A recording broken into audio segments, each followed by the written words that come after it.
Es lindo y provechoso poder empezar las actividades de este día de entrenamiento de líderes juveniles, de capacitación al liderazgo.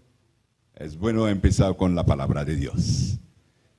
Es para mí un gran privilegio dar la bienvenida a todos los presentes aquí en la oficina de la División Interamericana, como también a todos los que están con nosotros lejos en el territorio o más allá y que pueden participar en ese momento tan especial de la vida y la formación de nuestros jóvenes para una obra muy importante para la gloria de Dios. Me complace, pues, empezar con una palabra de Dios, hablando la palabra de Dios. Y antes de hacerlo, quiero decir que mi texto va a ser basado sobre el libro del profeta Jeremías, el primer capítulo y los 11 primeros versos. Y antes de avanzar, oremos. Padre nuestro, estamos aquí delante de ti, empezando un lindo día y sabiendo que tus bendiciones están sobre cada uno de nosotros aquí, como los que están mirando de lejos a través de sus aparatos, pantallas. Que tu gracia nos siga acompañando y que tu palabra sea vida para cada uno de nosotros en Cristo Jesús. Amén. Jeremías capítulo 1, versículo 5 dice: antes que te formara en el vientre, te conocí. Y antes que nacieras, te santifiqué. Te di por profetas a las naciones. Esas son la primera palabra de Dios. Aquí, en los días, dice el versículo 3 de Jeremías capítulo 1, en los días de Joacim, hijo de Josías, rey de Judá, hasta el fin del año 11 de Sedequías, hijo de Josías, rey de Judá, hasta la deportación de Jerusalén en el mes quinto. Estamos pues hablando del año 626, más o menos antes de Cristo, un periodo en el que Dios estaba a punto de efectuar su juicio sobre su pueblo. Esta nación se había desviado tan lejos de Dios que habían roto el pacto, haciendo que Dios retirara sus bendiciones. Y la nación de Judá se enfrentaría al hambre, sería saqueada y llevada captiva por los extranjeros y conociera el exilio a una tierra extranjera. Pero una vez más, Dios quiso expresar amor y misericordia para su pueblo. Su deseo siempre ha sido que su pueblo elegido sea salvo, que su pueblo esté bien, que su pueblo esté seguro. Nunca quiso, y todo lo que hizo no fue para condenarlo. Entonces Dios llamó al ministerio a Jeremías aproximadamente en el 626 a.C., 5 años más o menos antes de que Josías, rey de Judá, volviera a la nación hacia el arrepentimiento. Era una cosa extraordinaria, dice el segundo libro de los Reyes, capítulo 22, versículo 3 al 13.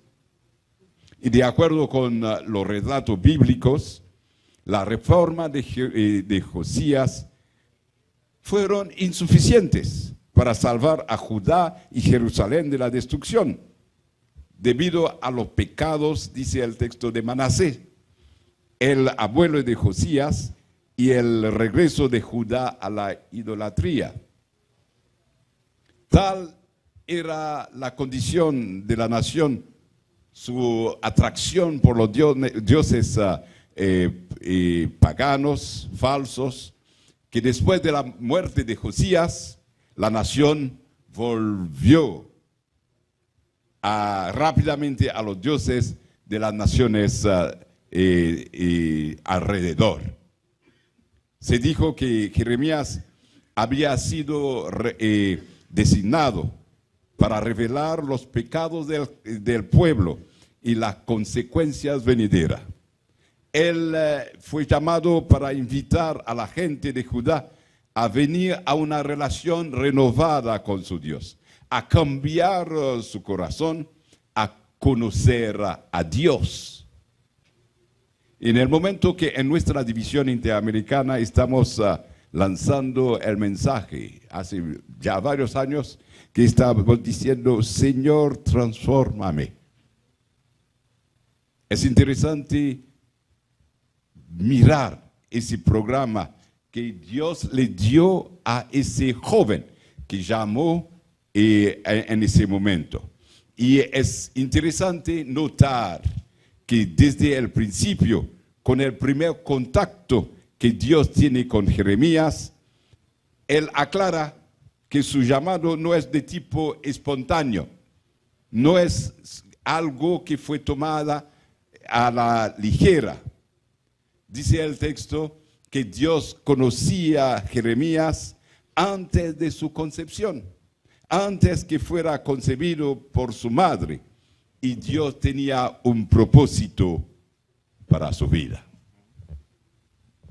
¿Cuántas veces encontramos a gente vagando en medio de la incertidumbre ahora, sin saber por qué están en el mundo, en este mundo? ¿Cuáles son los propósitos de la vida? Y todas las cosas, ¿por qué nos están sucediendo? Dicen. Y algunos tienen la reacción de Job, cuestionando a Dios, ¿por qué nací? ¿Por qué estoy aquí? Muchos no ven la razón de ser, la raison d'être de su vida. Aquí Jeremías se nos dice fue formado, diseñado en la mente de Dios, santificado y llamado por un Dios que conoce muy bien el mundo y las criaturas que creó. No realizó su acto creativo solo una vez en el Edén, sino que continúa cuidando a la humanidad, observando los eventos y guiando a través de las colinas, los valles, de las ciudades, de las campañas, que Él está prestando a quien da una atención especial a su palabra. Y en la conversación con Jeremías, en ese primer encuentro, hay tres cosas que Dios habla, que Él había visto, y habla sobre la visión de Dios, que vale la pena para nosotros considerar en nuestro momento, ahora, hoy. Hay tres cosas que deben hacernos, que tenemos que experimentar en la vida para estar en la visión de Dios. Estar en la visión de Dios. Y solo quiero decir que Dios te conoce. Dios te conoce a ti antes que nadie. Y hoy Él quiere santificarte y ponerte a una dirección muy especial. Las tres cosas que Dios quiere que tú recuerdas y sepas son la siguiente. La primera es que la visión de Dios para ti es muy grande, muy grande. Es más grande que nuestro tamaño natural, porque lo que Dios tiene para nosotros es del tamaño de Dios, grande. Cuando conocemos su visión para nosotros, podemos tener la reacción de Jeremías, que dice, Señor Jehová, yo sé yo no sé cómo hablar. Soy un muchacho, un joven, dice el texto, versículo 6.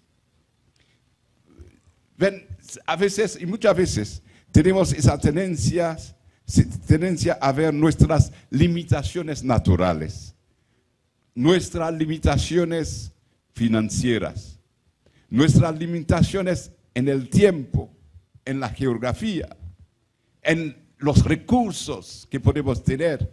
No tenemos a quien ayudarnos a llevar la carga. No hay.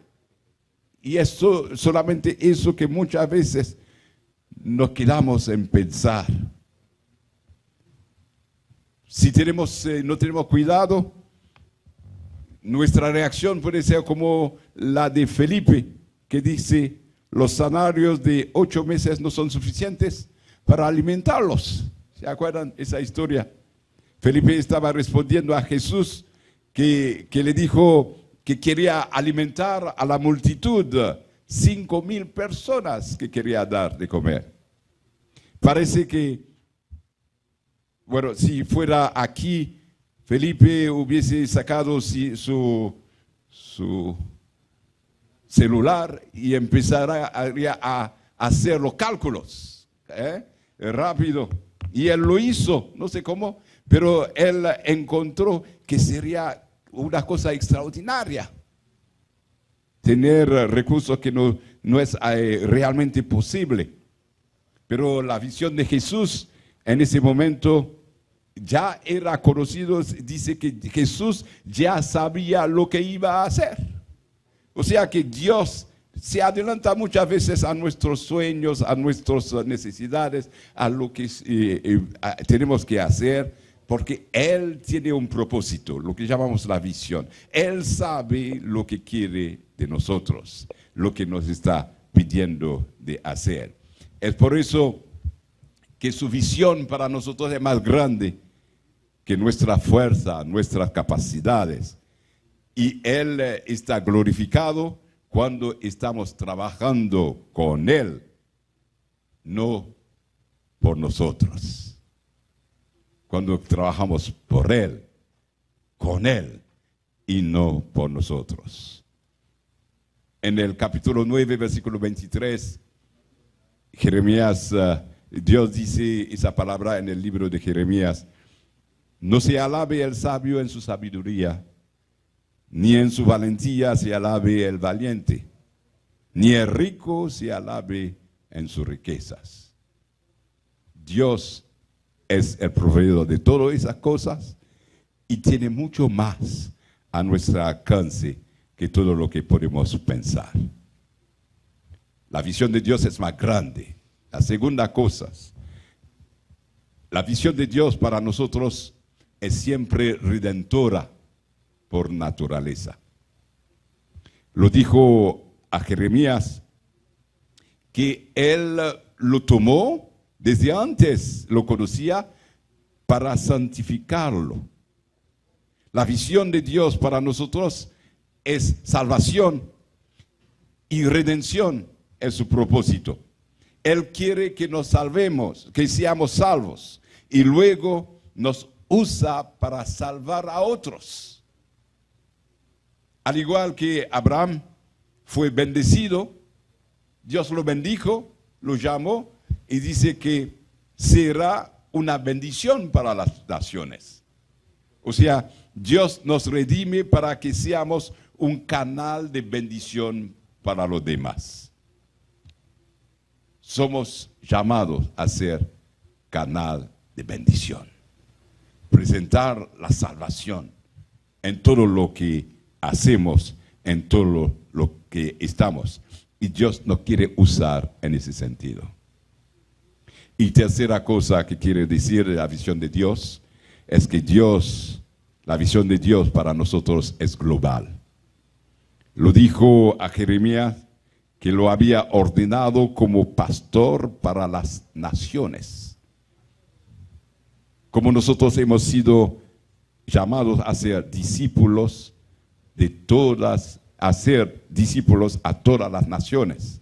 Mateo capítulo 28, 18. significa que nosotros tenemos una responsabilidad de compartir esa palabra de Dios. A nivel de la División Interamericana, creemos firmemente que nuestras prioridades tienen que ser esa palabra redentora, presentarla a través de un evangelismo integral, que sea esa nuestra prioridad. Y es lo que Dios le dice aquí a Jeremías, que él tenía que estar para todos, y en todo lo que tenía que hacer, mantener esa visión de Dios. La visión es grande, necesitamos atraparla. Es algo que tenemos que hacer para todas nuestras comunidades. Es lo que creemos firmemente a nivel de la División Interamericana y que promovemos. Tiene que ser para todas las naciones, no quedarnos para nosotros. No somos llamados a ser líderes juveniles para la iglesia solamente. Estamos llamando a ser una puerta, una fuerza en nuestra comunidad, para ayudar a la gente de nuestra comunidad a encontrar a Dios, a avanzar con Dios. Es una visión grande lo que Dios quiere que nosotros hagamos. Y tenemos que hacer como lo que lo tuvo en ese sentido la palabra del apóstol Pablo cuando dijo en la primera carta de Corintios las cosas que nosotros tenemos que hacer. Dice, lo interpreto así: cosas que ojo no vio, ni oído oyó, ni han subido al corazón del hombre, son las cosas que Dios ha preparado para los que lo aman.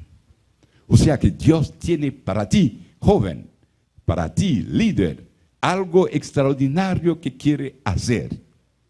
Y Él sabe quién tú eres, como sabía quién era Jeremías. Antes, no hay que preguntarse quién soy, qué posibilidad tengo. La visión de Dios es hacer cosas grandes, de tamaño de Dios, y hacer cosas que pueden ser para el beneficio del pueblo de Dios y para la humanidad, para las naciones alrededor nuestro.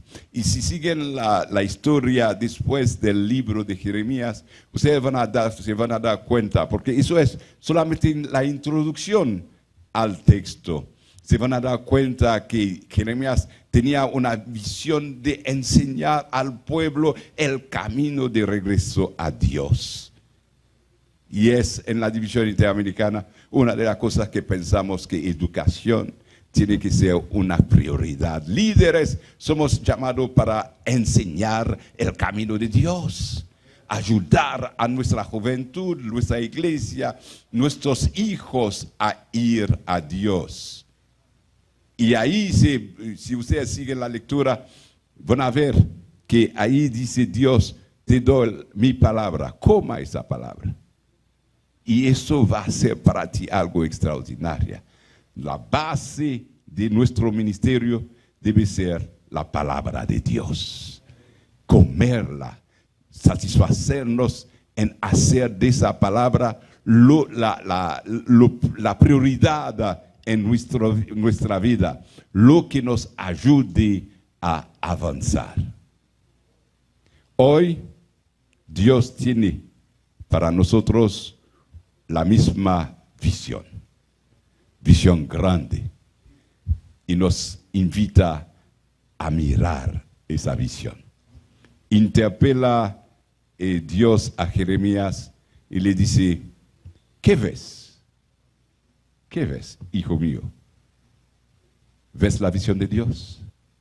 Siga esa visión, crea en la visión de Dios, haga de eso tus prioridades, demostrar la redención que Dios tiene para ti y para la humanidad.